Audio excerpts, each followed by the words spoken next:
दोस्तों, एक एएसपी साहब अपनी टीम के साथ एक जगह पर जाते हैं जहां पर एक सब्जी वाला सब्जी बेचा करता था। वह पिछले 12 साल से वहां पर लगातार सब्जी का ठेला लगा रहा और अभी तक उसे कोई परेशानी नहीं हुई थी। तभी कुछ पुलिस वाले एएसपी साहब की टीम में से उसके पास जाते हैं और उसे धमकाने लगते हैं। कहते हैं कि तुम अवैध तरीके से सब्जी का ठेला लगा रहे हो, यहां पर तुम्हें ठेला नहीं लगाना चाहिए। तो सब्जी वाला उनसे रिक्वेस्ट करने लगता है। कहता है कि साहब, यहां पर मैं पिछले 12 साल से अपना ठेला लगा रहा हूं, मुझे आज तक किसी ने भी रोक टोक नहीं की है, लेकिन आपको यहां पर मेरा ठेला लगाने से क्या परेशानी है? तो सिपाही कहते हैं कि हमें तो कोई परेशानी नहीं है, कोई आपत्ति नहीं है, लेकिन हमारे साहब को आपत्ति है। तो वह कहता है कि मैं आपके साहब से बात करना चाहता हूं। सिपाही बोले कि ठीक है, तुम बात कर सकते हो, वह हमें बैठे हुए हैं। तो सब्जी वाला डरते डरते उनकी गाड़ी के पास जाता है और जैसे ही वह एएसपी साहब को देखता है तो एएसपी साहब उस सब्जी वाले को देखकर मुस्कुराने लगते हैं। दोस्तों, कौन थे वह एएसपी साहब और क्यों इस सब्जी वाले का ठेला वहां से हटवा चाहते थे? आइए जानते हैं। पूरी कहानी को विस्तार से हमारे टवन में एक देवानंद नाम का लड़का रहा करता है, जिस उसके पिता मेहनत मजदूरी करके अपने बेटे को पढ़ा रहे हैं। देवानंद अभी स्कूल में है। पढ़ाई को वह अच्छी तरह से लगन के साथ करता है, क्योंकि उसका सपना है कि वह पढ़ लिख कर एक अच्छी सी सरकारी पोस्ट को हासिल करेगा, ताकि उसके पिता का नाम रोशन हो सके और उन्हें मजदूरी पर ना जाना पड़े। इसी बात को सोचकर देवानंद बहुत अच्छे से पढ़ रहा था। धीरे धीरे उसकी ग्रेजुएशन की पढ़ाई कंप्लीट हो जाती है तो उसके माता पिता कहने लगते हैं कि बेटा, अब तेरी उम्र शादी की आ गई है, हम तेरी शादी करा देना चाहते हैं। लेकिन देवानंद अपने दिल की बात अपने पिता को बता देता है और कहता है कि बाबूजी, मैं अभी पढ़ लिख कर किसी बड़ी सरकारी पोस्ट को हासिल करना चाहता हूं, उसके बाद ही मैं शादी के बारे में सोचूंगा।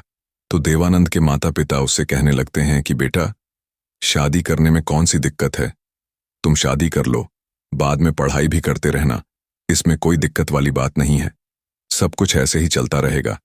लेकिन देवाना अपने माता पिता को समझा है कि माम बाबूजी, एक बार मेरी शादी हो गई तो मेरा जीवन उलझ जाएगा। जरूरी नहीं है कि जिससे आप मेरी शादी कराओ वह इतनी सज्जन हो कि मेरी भावनाओं को समझे। ऐसा भी तो हो सकता है कि वह मेरी भावनाओं को ना समझे और मेरा सपना ऐसे ही रह जाए। मैं आपसे केवल 2 साल मांग रहा हूं। अगर मैं 2 साल के भीतर कामयाब हो जाता हूं तो ठीक है, अगर नहीं होता तो आप बिल्कुल मेरी शादी करा देना। इस बात के लिए देवानंद के माता पिता राजी हो जाते हैं और देवानंद को पढ़ाई करने के लिए 2 साल दे देते हैं। देवानंद वक्त की कीमत को समझता है। वह तुरंत ही कोचिंग करने के लिए चला जाता है।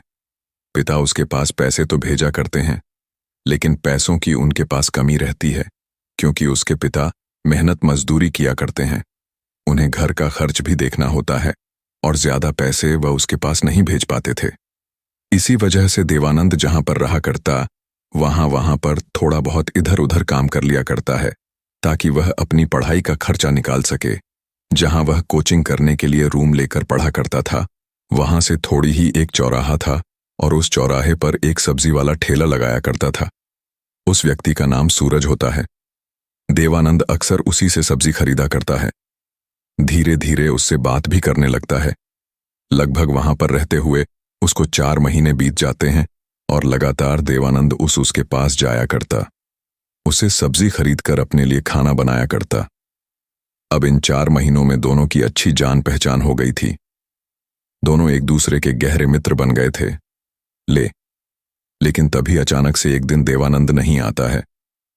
अब इस बात को देखकर सूरज को उसकी फिक्र होने लगती है। पूरा दिन बीत जाता है। दूसरे दिन भी देवानंद उसके पास सब्जी लेने के लिए नहीं आया था।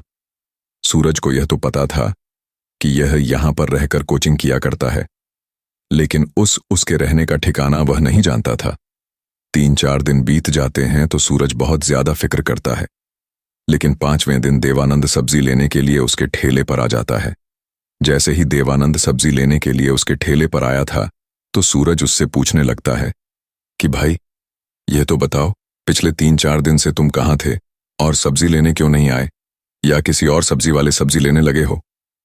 ऐसा कहकर सरमुंह देवानंद चेहरे पर मायूसी के साथ कहने लगता है कि भाई सूरज, तुमसे क्या छुपाना यार, मेरे पिता मजदूरी करके मेरे लिए पैसे भेजते हैं, लेकिन पैसों की पूर्ति नहीं हो पाती, जिस कारण मैं इधर उधर काम करता हूं और पिछले 3-4 दिनों से मेरा कोई काम नहीं लगा था।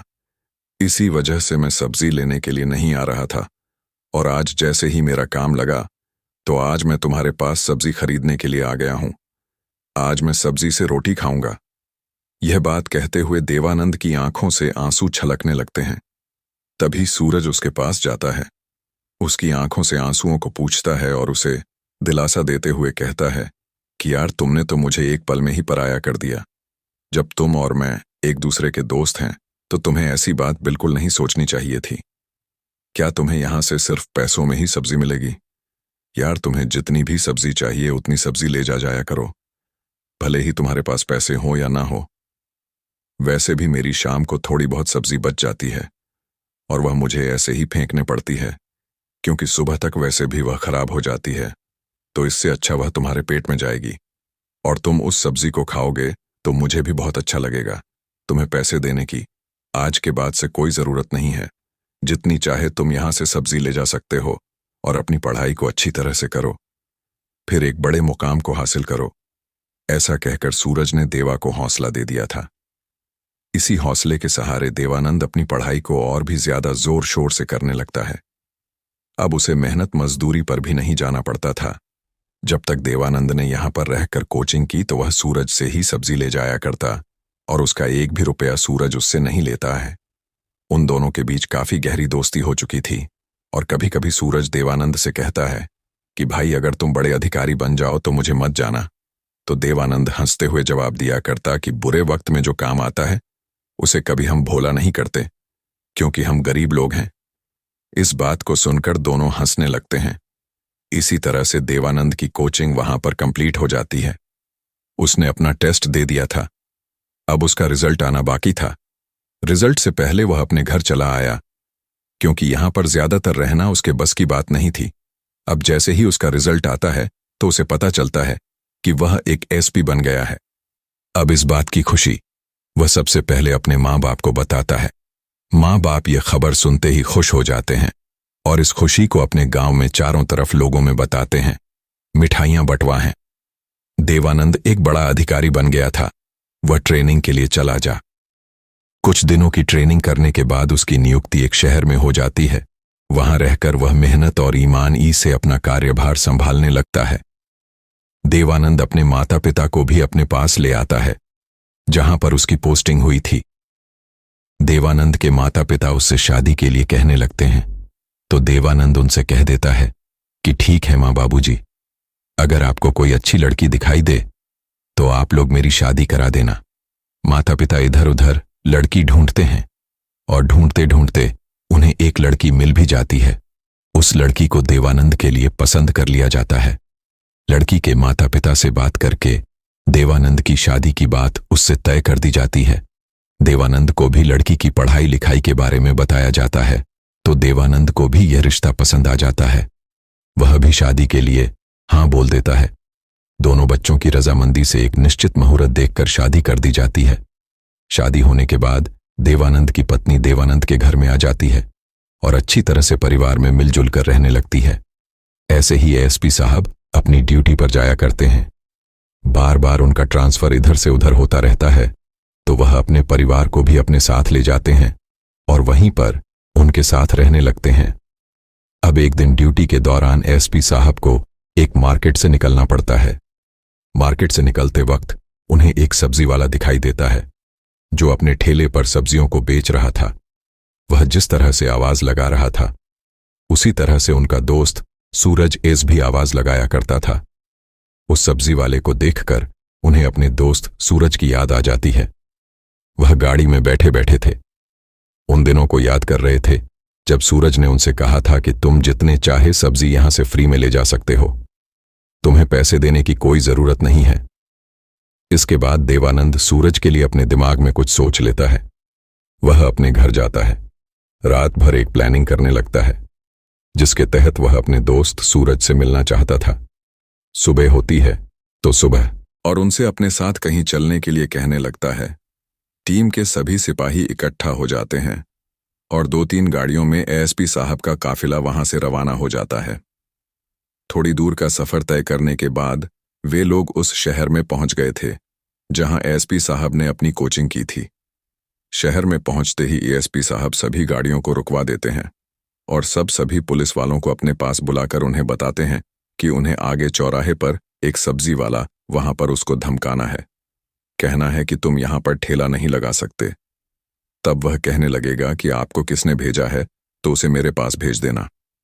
इस बात को सुनकर सभी पुलिस वाले आदेश का पालन करते हुए हाँ बोलते हैं, लेकिन उन्हीं में से एक पुलिस वाला कहने लगता है कि सर यह काम तो हमारा नहीं था, यह तो नगर पालिका द्वारा किया जाता है, आप ऐसा नहीं कर सकते। लेकिन तभी एसपी साहब उन सभी पुलिस वालों को अपनी और सूरज की वह कहानी सुनाते हैं।